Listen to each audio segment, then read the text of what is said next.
भुजा जो दे रखा है वो क्या दिया हुआ है, 4√3 सेमी दिया हुआ है, ये दिया हुआ। आपसे पूछा क्या जा रहा है, तो इसका क्षेत्रफल बताइए। देखिए क्षेत्रफल का फॉर्मूला था, तो क्षेत्रफल आप कैसे निकालेंगे, तो √3/4 इंटू भुजा स्क्वायर। यहाँ पे हम क्या लिखेंगे इसको, तो √3/4 इंटू क्या लिखेंगे, 4 चौका 16, और √3 इंटू √3 क्या भी करेंगे तो क्या हो जाएगा, 3 होगा। 4 चौका 16 कट गया, 4 तिया 12 √3। Hello friends, welcome to Krishna tutorial hall and institute for mathematics. Learn easy methods to solve mathematical problems. मैं मुकेश आज आप लोगों के लिए एक न्यू चैप्टर लेकर आया हूँ मेंसुरेशन का, क्षेत्रमिति का। और आज मैं इसमें पढ़ने जा रहा हूँ त्रिभुज के बारे में, ट्रायंगल के बारे में। और मैं आज जो है इसका बहुत ही बेसिक कॉन्सेप्ट बताने जा रहा हूँ कि ट्रायंगल कितने प्रकार के होते हैं, ट्रायंगल का एरिया कैसे फाइंड करते हैं, कौन कौन से ट्रायंगल का कैसे शॉर्ट ट्रिक एरिया फाइंड करने का। तो आप लोग वीडियो के अंतिम तक बने रहिए, तभी आप आज के टॉपिक को अच्छी तरह से सीख पाएंगे और समझ पाएंगे। तो चलिए बिना देर किए शुरू करते हैं आज का क्लास। क्लास शुरू करने से पहले एक बात चाहता हूँ, अगर आप चैनल पर नए हैं, पहली बार मेरी वीडियो को देख रहे हैं, तो चैनल को सब्सक्राइब कर लीजिए और बेल आइकन को प्रेस कर दिए, ताकि आपको मेरी रेगुलर आने वाली वीडियो का नोटिफिकेशन मिलता रहे। और मेरी क्लास अगर आपको अच्छा लगता है तो लाइक करना मत भूलिएगा। चलिए शुरू करते हैं आज का क्लास। जो सबसे पहली बात हम लोग जानेंगे फ्रेंड्स, वो ये जानेंगे क्षेत्रमिति में से 3 चीजें हम निकालते हैं। क्षेत्रफल निकालते हैं, परिमाप निकालते हैं और आयतन निकालते हैं। लेकिन यहाँ पे हम 2 चीज आज पढ़ेंगे, क्षेत्रफल और परिमाप के बारे में। तो सबसे पहली बात यहाँ पे ये रहे कि क्षेत्रफल कहते किसे हैं। अगर हमसे क्षेत्रफल का डिफिनेशन पूछा जाता कि क्षेत्रफल कहते किसे हैं, या फिर परिमाप या परिमिति किसे कहते हैं। एक चीज आप लोग ध्यान दीजिएगा फ्रेंड्स कि परिमाप या परिमिति परिधि वर्ड से अलग है ना। हर जगह हम परिधि शब्द का प्रयोग नहीं कर सकते। परिधि शब्द का प्रयोग सिर्फ वहां पे करते हैं जिसका आधार वृत्ताकार हो। जैसे एक वृत्त के चारों ओर की लंबाई को पूछ रहा है तो उसको हम क्या बोलेंगे, वृत्त की परिधि बोलेंगे। लेकिन एक वर्ग के चारों ओर की भुजाओं की लंबाई का योग पूछ रहा है तो इसे हम परिमाप या परिमिति कहेंगे। क्षेत्रफल किसे कहते हैं, तो कोई भी आकृति है उसमें जितनी भुजाएं हैं सभी भुजाओं से घिरे हुए तल को उस आकृति का क्षेत्रफल कहते हैं। और उस भुजाओं के योग, लंबाई के योग को, जैसे इस वर्ग को ले लीजिए, इसके चारों सभी भुजाओं से घिरे हुआ तल कौन है, ये बीच वाला तल है ना। तो ये जो बीच वाला तल है ये क्या हो गया, इस वर्ग का क्षेत्रफल होगा। और इसके सभी भुजाओं का लंबाई का योग जो है वो क्या होगा, इसका परिमाप या परिमिति होगा। तो कहने का मतलब क्या है फ्रेंड्स, कि क्षेत्रफल निकालने के लिए हमको लंबाई भी और चौड़ाई भी चाहिए, और परिमाप निकालने के लिए कुछ नहीं चाहिए, सभी भुजाओं की लंबाई का हम क्या करेंगे, योग निकाल देंगे, तो परिमाप या परिमिति ज्ञात कर लेंगे। तो ये तो बात थी किसके बारे में, कि क्षेत्रफल क्या होता है या परिमाप या परिमिति क्या चीज होता है। साथ ही मैंने ये भी आपको बताया फ्रेंड्स कि परिधि वर्ड का प्रयोग यहाँ पे हम नहीं करेंगे, कहाँ पे करेंगे, जिसका आधार क्या होता है, वृत्ताकार होता है। अब आइए जो मेरा आज का टॉपिक है, जैसा कि आपने थंबनेल में देखा कि आज मैं बताने जा रहा हूँ आपको त्रिभुज के बारे में, कि त्रिभुज के प्रकार कौन कौन से होते हैं और त्रिभुज का जो एरिया कैसे फाइंड करते हैं, कौन कौन सा त्रिभुज का। तो आइए हम उसे देखते हैं। सबसे पहली बात, त्रिभुज हम लिखते हैं यहाँ पे त्रिभुज। बेसिक क्लास है फ्रेंड्स, थोड़ा क्लास वीडियो के अंतिम तक रहिएगा, तभी आप इसको अच्छी तरह से, किसी भी टॉपिक को अगर आप बेसिक से सीखते हैं तो आपको शॉर्ट करने में आसान होगा। लेकिन आप शॉर्ट सीखते हैं तो आप उसका प्रॉब्लम फंस सकते हैं किसी प्रॉब्लम में। इसलिए आप बेसिक से सीख लीजिएगा तो आप आगे चल के कोई बड़ा प्रॉब्लम फंसिएगा नहीं। इसलिए बेसिक सीखना बहुत जरूरी होता है। त्रिभुज, ट्राइंगल। त्रिभुज जो है फ्रेंड्स ये 2 शब्दों से मिलकर बना है। एक का नाम है त्रि और दूसरा है भुज। त्रि जो शब्द है ये संस्कृत में होता है, तो इसका हिंदी मीनिंग क्या होता है, 3। और भुज का मतलब होता है भुजा, मतलब साइड। और ये 3 है, यानी कहने का मतलब कोई ऐसा डायग्राम दे दिया, कोई ऐसे आकृति दे दी जाए जिसमें कितने साइड हो, तो 3 साइड हो, यानी 3 भुजा हो, उस आकृति को हम लोग क्या कहते हैं, त्रिभुज कहते हैं। डिफिनेशन क्या होगा फ्रेंड्स, तो 3 भुजाओं से घिरी हुई आकृति को क्या कहते हैं, त्रिभुज कहते हैं। जैसे देखिए एक मैंने यहाँ पे बना दिया A B C, A B एक भुजा, बी सी दूसरी भुजा और ए सी तीसरी भुजा है। यानी इस त्रिभुज में देखा जाए तो भुजाओं की संख्या कितनी है, ए बी सी और ए सी, 3 भुजा है। तो 3 भुजा से घिरी हुई एक आकृति है, इसलिए इससे नाम क्या दिया गया, त्रिभुज दिया गया। अब देखिए ये सारे जो 2 भुजाएं जिस बिंदु पर मिलती है, 2 भुजाएं जिस बिंदु पर मिलती है वहां पर एक कोण का निर्माण होगा, तो ये सब क्या हो गए, इसके कोण हो गए। तो त्रिभुज में कोण भी कितने होते हैं, कोण ए, कोण बी, कोण सी। और ये जो है इनका ये वर्टेक्स है, शीर्ष इसको बोलते हैं। तो ये शीर्ष है, तो शीर्ष भी कितने हैं, तो शीर्ष भी है ए बी और सी। तो एक त्रिभुज में 3 भुजाएं होती हैं, 3 कोण होते हैं और 3 शीर्ष होते हैं। तो ये बातें याद रखिएगा, ये बेसिक बातें त्रिभुज के लिए। अब देखिए यहाँ पे त्रिभुज में 2 चीजें है, भुजा भी है और कोण भी है। तो कहने का मतलब है कि इस त्रिभुज की अगर ये तीनों भुजा को हम लेकर देखा जाए, अगर हम इस तरह के त्रिभुज बनाते हैं जिसकी तीनों भुजाएं बराबर हो, हम ऐसे भी त्रिभुज बना सकते हैं जिसकी 2 भुजाएं बराबर हो, हम ऐसे भी त्रिभुज बना सकते हैं जिसकी तीनों भुजाओं में से कोई भी भुजा की लंबाई आपस में बराबर नहीं हो, यानी तीनों भुजाओं की लंबाई भिन्न भिन्न हो। कहने का मतलब है कि 3 तरह के त्रिभुज हम बना सकते हैं। इसका मतलब है कि भुजा के आधार पर त्रिभुज के प्रकार भी होते हैं। उसके बाद हमें एक चीज और पता है कि त्रिभुज के तीनों कोणों का योगफल जो है वो 180 डिग्री होता है।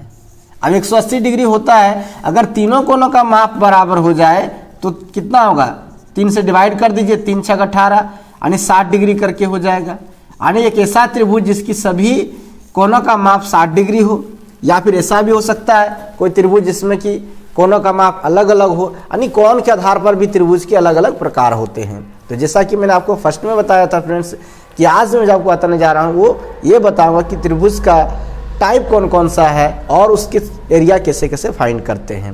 तो अलग अलग त्रिभुज का अलग अलग शॉर्ट ट्रिक बताऊंगा एरिया फाइंड करने के लिए। तो वीडियो के अंतिम तक रहिए आप लोग, और फर्स्ट बार हैं तो चैनल को सब्सक्राइब करके घंटे का बटन दबा दीजिएगा। आइए हम जानते हैं भुजा के आधार पर त्रिभुज के प्रकार। भुजा के आधार पर त्रिभुज के कितने प्रकार होते हैं उसे देखिए। आइए सबसे पहले देखते हैं कि भुजा के आधार पर त्रिभुज के प्रकार। तो भुजा के आधार पर त्रिभुज, भुजा के आधार पर त्रिभुज के 3 प्रकार हैं। सबसे पहला को हम बोलते हैं समबाहु त्रिभुज। समबाहु त्रिभुज इंग्लिश में बोले तो बोलते हैं इक्विलैटरल ट्राइंगल।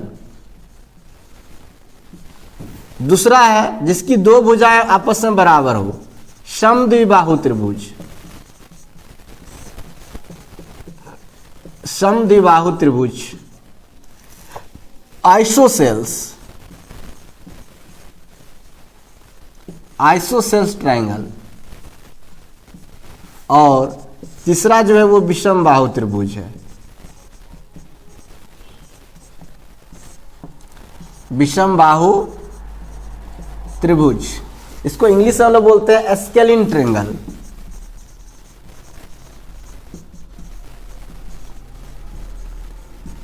तो भुजा के आधार पर त्रिभुज के कितने प्रकार हो गए फ्रेंड्स, 3 प्रकार, समबाहु त्रिभुज, समद्विबाहु त्रिभुज, विषमबाहु त्रिभुज। अब एक एक त्रिभुज के बारे में जानते हैं कि सभी त्रिभुज का प्रॉपर्टीज क्या है, मतलब क्या क्या है विशेषताएं अलग अलग त्रिभुज की। सबसे पहले बात करते हैं समबाहु त्रिभुज की। समबाहु त्रिभुज किसे कहेंगे, तो जिस त्रिभुज की सभी भुजाएं आपस में क्या हो, बराबर हो, समबाहु त्रिभुज। अब एक समबाहु त्रिभुज अगर हम ये ऐसा आकृति को देखकर हम नहीं कह सकते, लेकिन ऐसा अगर है कि ए बी सी क्या एक समबाहु त्रिभुज है, तो ऐसी स्थिति में ए बी बराबर बी सी बराबर और ए सी, ये तीनों भुजा आपस में क्या होंगे, बराबर होंगी, क्योंकि समबाहु त्रिभुज की सभी भुजाओं की लंबाई का माप जो है सभी भुजाओं की वो क्या होती है, समान होती है। जैसे कि अगर ये ए सेमी है, ये भी ए सेमी होगा, ये भी ए सेमी होगा, यानी समबाहु त्रिभुज की तीनों भुजा की लंबाई बराबर होती है। इसलिए हम कह सकते हैं कि ए बी बराबर बी सी बराबर ए सी।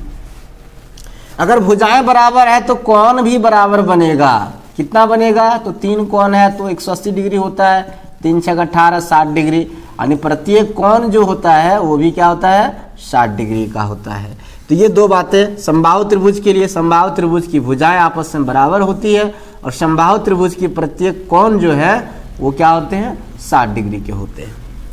बात करते हैं समद्विबाहु त्रिभुज की। समद्विबाहु त्रिभुज वह त्रिभुज होगा जिसकी दो भुजाएं, कोई भी दो भुजा आपस में बराबर हो। कैसे, वो देखिए, अगर ऐसी कोई आकृति हम बना दिए, ये पता नहीं माप के तुम नहीं बनाए कौन सा है, इसलिए हम ऐसा करते हैं कि इनमें से अगर कोई दो भुजा बराबर हो जाए, जैसे ए बी बराबर अगर ए सी हो जाए,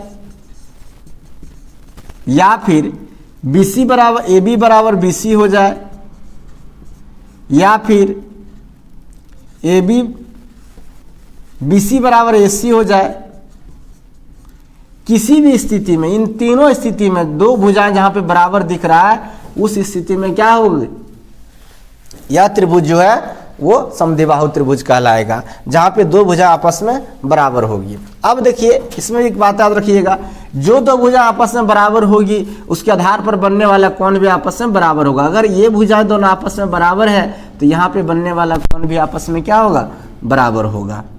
ठीक, अब बात करते हैं विषमबाहु त्रिभुज की। विषमबाहु त्रिभुज किसे कहेंगे, तो जिसकी कोई भी भुजा आपस में बराबर नहीं हो।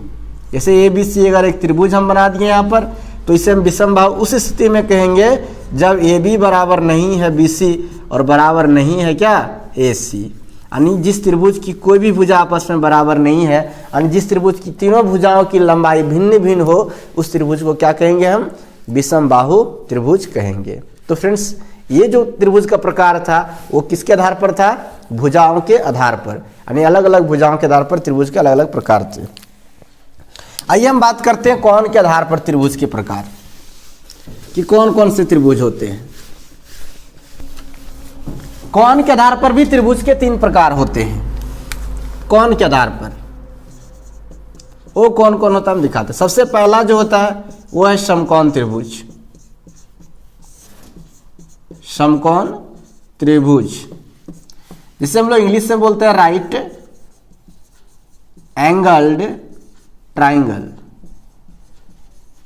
यानी जिस त्रिभुज का एक कोण जो है वो राइट एंगल हो। राइट एंगल कहने का मतलब होता है एक कोण 90 डिग्री का हो, यानी दो भुजाएं जो है वो लंबवत हो। लंबवत रहने पर ही क्या बनता है, 90 डिग्री का कोण बनता है। तो जिस त्रिभुज का एक कोण 90 डिग्री का हो, यानी 90 डिग्री का हो, उस त्रिभुज को हम क्या कहेंगे, समकोण त्रिभुज कहेंगे। दूसरा क्या है मेरा, तो दूसरा है मेरा न्यून कोण त्रिभुज। न्यून कोण त्रिभुज, acute angled triangle. Acute angle triangle उस त्रिभुज को हम कहते हैं जिस त्रिभुज का प्रत्येक कोण जो है 90 डिग्री से कम मान का हो, यानी जिसका माप जो है 90 डिग्री से कम हो, जिस त्रिभुज के कोण का माप, उस त्रिभुज को क्या बोलेंगे, हम न्यून कोण त्रिभुज बोलेंगे। और तीसरा जो है वो है अधिक कोण त्रिभुज। अधिक कोण त्रिभुज,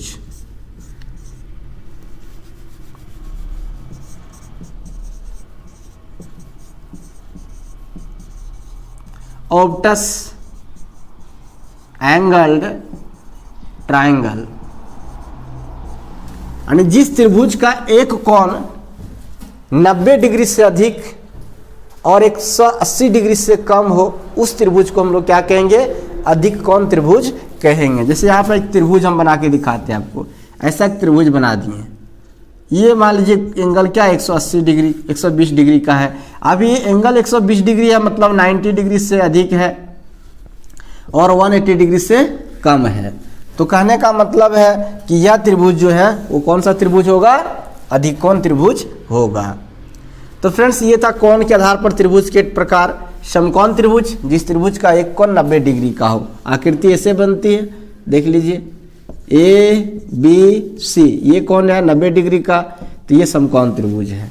न्यून कोण त्रिभुज में आप एग्जाम्पल में समबाहु त्रिभुज को ले सकते हैं, क्योंकि समबाहु त्रिभुज का प्रत्येक कोण 60 डिग्री का होता है। और न्यून कोण त्रिभुज उससे कहते हैं जिसका कोण का माप जो है 90 डिग्री से कम होता है।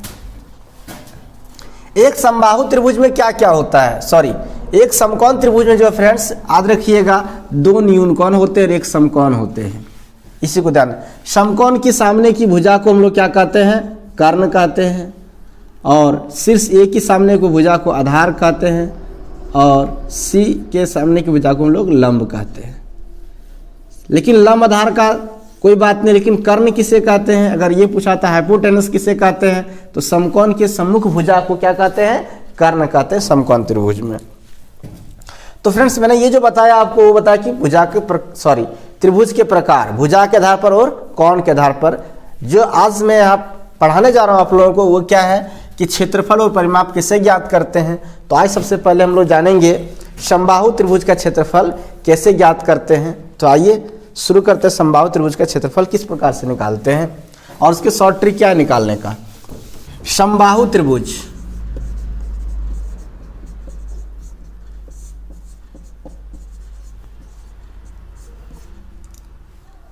इक्विलैटरल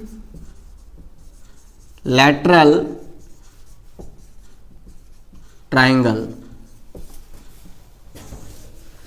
समबाहु त्रिभुज किसे कहेंगे? तो जिसकी सभी भुजाएं आपस में बराबर होती है, यानी सभी भुजाओं की लंबाई आपस में बराबर होती है।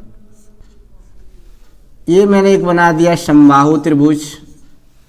यहां से एक लंब खींच दी, इसे शीर्ष लंब कहते हैं, ये से इसका मान डी दे दिए। अगर ये भुजाएं सब ए है तो सब ए होगा, यानी भुजाएं आपस में क्या होंगी? बराबर होंगी। इसे हम लोग क्या कहते हैं? समबाहु त्रिभुज कहते हैं। ये जो खींचे हैं वो क्या है मेरा? तो ये शीर्ष लंब है। हम बी से भी खींच सकते हैं, एसी पर, सी से खींच सकते हैं, एबी पर। हम इसमें 3 शीर्ष लंब खींच सकते हैं। अब सबसे पहली बात, समबाहु त्रिभुज का क्षेत्रफल। थोड़ा सा फार्मूला भी आपको याद रखना पड़ेगा फ्रेंड्स, तभी आप सॉल्व कर सकते हैं क्वेश्चन को। तो समबाहु त्रिभुज का क्षेत्रफल क्या होगा वो देखिए। समबाहु त्रिभुज का क्षेत्रफल, दूसरा समबाहु त्रिभुज का परिमाप, समबाहु त्रिभुज का परिमाप, और तीसरी बात जानिए समबाहु त्रिभुज का शीर्ष लंब। शीर्ष लंब की लंबाई भी हो सकता है। देखिए कैसे इसे आप याद करेंगे। फार्मूला को पहले जानिए। समबाहु त्रिभुज का क्षेत्रफल क्या होता है? फार्मूला, तो समबाहु त्रिभुज का क्षेत्रफल होता है √3/4 इंटू भुजा स्क्वायर। परिमाप निकालना तो आसान है। अगर ये भुजा ये है, ये भी ये है और ये भी ये है, ऐसा अगर हम मान लेते हैं तो हमको पता है कि किसी भी आकृति के जो परिमाप होता है उसकी भुजाओं की लंबाई के योग के बराबर होता है। इसकी लंबाई जोड़ दो, ये प्लस ये होगा परिमाप। तो कितना हो गया? 3a, यानी 3a को हम 3 गुना ए भी लिख सकते हैं। ये क्या है? मेरा भुजा है। तो हम कह सकते हैं कि समबाहु त्रिभुज का जो परिमाप होगा वो क्या होगा? तो 3 इंटू भुजा होगा। यानी समबाहु त्रिभुज का परिमाप क्या हो जाएगा? 3 इंटू भुजा। और समबाहु त्रिभुज का जो शीर्ष लंब है वो क्या होगा? तो वो होता है √3/4 इंटू भुजा। √3/4 इंटू भुजा। तो ये 3 फार्मूला पहले जो है फ्रेंड्स आपको कंठस्थ करना पड़ेगा। उसके बाद क्वेश्चन कैसे सॉल्व करते हैं वो भी आपको दिखाएंगे अभी करके, लेकिन ये फार्मूला पहले आपको याद रखना पड़ेगा। समबाहु त्रिभुज का क्षेत्रफल बराबर √3/4 इंटू भुजा स्क्वायर। समबाहु त्रिभुज का परिमाप तो 3 इंटू भुजा, और समबाहु त्रिभुज का शीर्ष लंब तो √3/4 इंटू भुजा हो गए। तो इस प्रकार से आप ये 3 फार्मूला पर याद कीजिए। हम कुछ सवाल भी सॉल्व करके दिखाते हैं समबाहु त्रिभुज से संबंधित।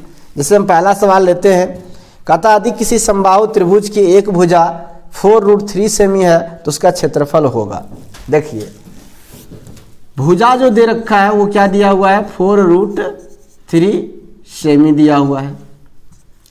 ये दिया हुआ, आपसे पूछा क्या जा रहा है? तो इसका क्षेत्रफल बताइए। देखिए क्षेत्रफल का फॉर्मूला था, तो क्षेत्रफल आप कैसे निकालेंगे? तो √3/4 इंटू भुजा स्क्वायर। तो √3/4 इंटू भुजा आपका कितना है? 4√3 सेमी का होल स्क्वायर। √3/4 इंटू 4 का स्क्वायर करेंगे तो 16 होगा, और √3 का स्क्वायर करेंगे तो √3 गुना √3 होगा। तो √3 इंटू √3 करेंगे तो 3 होगा, क्योंकि √3 इंटू √3 करेंगे तो √9 होगा। √9 का वर्गमूल कितना आएगा? 3 आएगा। तो हम क्या लिख सकते हैं? √3/4 इंटू 16 इंटू 3, ये 4 से कट जाएगा, 4 चौका 16, तो 4 तिया 12 √3। तो क्या आ गया आपका? 12 √3 आ गया। हम इस सॉल्यूशन को इधर लिख देते हैं फ्रेंड्स। देखिए यहाँ पे हम क्या लिखेंगे इसको? तो √3/4 इंटू क्या लिखेंगे? 4 चौका 16 और √3 इंटू √3 क्या भी करेंगे तो क्या हो जाएगा? 3 होगा। 4 चौका 16 कट गया, 4 तिया 12 √3। सेमी गुना सेमी तो सेमी स्क्वायर या वर्ग सेंटीमीटर बोल सकते हैं। तो उस त्रिभुज का, उस समबाहु त्रिभुज का क्षेत्रफल 12 √3 सेमी स्क्वायर होगा, जिसकी भुजा कितनी है? 4 √3 सेमी है। आइए फ्रेंड्स कुछ और सवाल हम सॉल्व करके दिखाते हैं। वीडियो के अंतिम तक अभी तक आप बने हुए हैं तो वीडियो को लाइक करना मत भूलिएगा, और चैनल पर नए हैं, पहली बार वीडियो को देख रहे हैं तो चैनल को सब्सक्राइब भी कर लीजिएगा। अगर आप इसे लिखना चाहते हैं फॉर्मूला को तो वीडियो पॉज करके आप लिख लीजिएगा। आइए नेक्स्ट क्वेश्चन सॉल्व करके दिखाते हैं आपको किस प्रकार से सॉल्व करेंगे।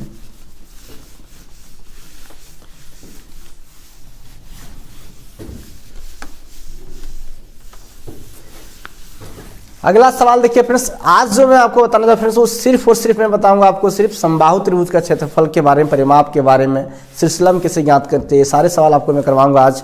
अगले पार्ट में जब हम लोग मिलेंगे तो मैं आप लोगों को करवाऊंगा विषमबाहु त्रिभुज और समद्विबाहु त्रिभुज का क्षेत्रफल कैसे ज्ञात करते हैं। चलिए अगला सवाल देखते हैं। सवाल आपके सामने कहता है एक समबाहु त्रिभुज के शीर्ष का मान √6 सेमी हो तो इसका क्षेत्रफल होगा।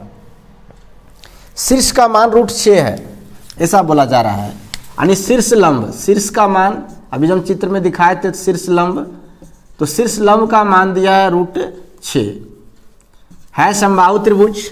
अब समबाहु त्रिभुज का जो शीर्ष लंब होता है हमको पता है, वो फार्मूला में क्या होता है? तो शीर्ष लंब बराबर होता है कि √3/4 इंटू भुजा, ये होता है फार्मूला। अब शीर्ष लंब है √6 तो √3/4 इंटू भुजा, ये √3 से √2 बार में कट जाएगा, तो इधर से क्रॉस मल्टीप्लेक्शन आप करेंगे तो क्या हो जाएगा? भुजा बराबर 4√2 सेमी, ये हो गया क्या आपका? भुजा हो गया। अब ये है समबाहु त्रिभुज की भुजा 4√2 सेमी, तो क्षेत्रफल क्या होगा? क्षेत्रफल का फॉर्मूला अभी हम बताएं फ्रेंड्स, क्या होता है? √3/4 इंटू क्या? भुजा स्क्वायर। तो √3/4 इंटू भुजा कितना है? 4√2 का होल स्क्वायर। 4√2 का होल स्क्वायर करेंगे तो क्या हो जाएगा? 4 चौका 16, √2 का स्क्वायर करेंगे तो 2 हो जाएगा। 4 चौका 16, तो 4 दूनी कितना हो गया? 8√3 सेमी में भुजा थी, तो जो क्षेत्रफल होगा वो क्या हो जाएगा? वर्ग सेंटीमीटर या फिर सेमी स्क्वायर जो बोलिए, यानी उस त्रिभुज, उस समबाहु त्रिभुज का क्षेत्रफल 8√3 वर्ग सेमी होगा, जिसके शीर्ष लंब की लंबाई √6 सेमी था। आइए कुछ और सवाल सॉल्व करके दिखाते हैं आपको। सॉल्यूशन अगर अच्छा लग रहा है फ्रेंड्स वीडियो लाइक करना मत भूलिएगा। अगला सवाल देखिए, सवाल आपके सामने कहता है किसी समबाहु त्रिभुज का क्षेत्रफल √3 सेमी स्क्वायर हो तो उसकी भुजा होगी। यहाँ पे क्षेत्रफल दिया हुआ फ्रेंड्स, और आपको निकालने के लिए क्या कहा जा रहा है कि भुजा क्या होगी। तो देखिए भुजा कैसे निकालते हैं।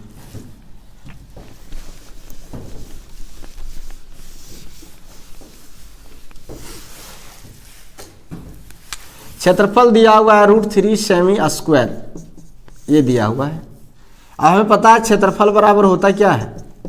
√3/4 इंटू भुजा स्क्वायर होता है, ये ना। और इतना दिया हुआ है क्या? √3 सेमी स्क्वायर बराबर √3/4 इंटू भुजा स्क्वायर। ये √3 से √3 कैंसिल हो गया, 4 से गुना करेंगे तो क्या आ जाएगा? 4 सेमी स्क्वायर बराबर क्या? भुजा स्क्वायर। और भुजा बराबर क्या हो जाएगा? तो भुजा बराबर होगा √4 सेमी स्क्वायर, √4 का वैल्यू क्या होगा? 2 सेमी होगा, यानी भुजा निकल गया। समबाहु त्रिभुज की भुजा कितनी है? भुजा तो 2 सेंटीमीटर है। आइए एक आखिरी सवाल देखते हैं आज से क्लास का फ्रेंड्स। अगला सवाल देखिए, कहता कि समबाहु त्रिभुज का क्षेत्रफल 400√3 वर्ग मीटर है, इसका परिमाप है। यानी यहाँ पे क्षेत्रफल दिया हुआ और परिमाप आपको निकालने के लिए कहा जा रहा है, तो कैसे निकालेंगे वो देखिए। सॉल्यूशन लिखना चाहते हैं तो वीडियो पॉज करके आप लिख लीजिएगा। चलिए देखिए,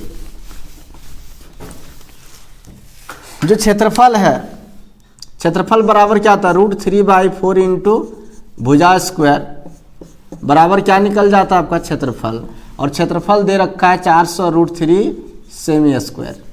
चलिए √3/4 इंटू भुजा स्क्वायर बराबर यहाँ पे आप लिख दीजिए 400√3 इंटू √3 लिख सकते हैं, और सेमी स्क्वायर ये √3 से √3 कैंसिल हो गया। भुजा स्क्वायर बराबर क्या हो जाएगा, 4 यहाँ पे बट्टे में जाके गुना होगा, 4 चौका 1600 सेमी स्क्वायर। तो भुजा बराबर क्या हो जाएगा, 1600 सेमी स्क्वायर का रूट अंडर। तो भुजा आपका क्या निकल के आ जाएगा, वो निकल आएगा 40 सेमी। अब भुजा 40 सेमी है तो आपको पता है फ्रेंड्स कि परिमाप कैसे आप निकालते हैं। तो परिमाप बराबर होता है आपका 3 इंटू भुजा, तो 3 इंटू क्या लिखेंगे 40 सेमी, तो 40 दिया 120 सेंटीमीटर। यानी उस समबाहु त्रिभुज का परिमाप 120 सेंटीमीटर होगा जिसका क्षेत्रफल 400√3 सेमी स्क्वायर था। आई होप फ्रेंड्स आपने पूरा वीडियो देखा होगा। आज जो मैंने आप लोगों को पढ़ाया वो ये था कि क्षेत्रमिति में था त्रिभुज के बारे में, और जो सवाल मैंने आप लोगों को करवाया वो था समबाहु त्रिभुज के बारे में। भुजा के आधार पर त्रिभुज के 3 प्रकार थे वो भी मैंने आपको बताया। तो समबाहु त्रिभुज का ये टॉपिक खत्म करते हैं। अब मिलेंगे फिर नेक्स्ट पार्ट में और आपको दिखाएंगे हम कि समद्विबाहु त्रिभुज और विषमबाहु त्रिभुज का क्षेत्रफल कैसे ज्ञात करते हैं। तो चलिए फ्रेंड्स आज से क्लास में यही खत्म करते हैं। आज से क्लास वो कैसा लगा है कमेंट करके जरूर बताइएगा। अच्छा लगा तो लाइक कीजिए, ज़्यादा शेयर कीजिए, और नए हैं तो चैनल को सब्सक्राइब कर लीजिए। तो चलिए फ्रेंड्स मिलते हैं फिर नेक्स्ट क्लास में। तब तक के लिए आप सबको थैंक यू।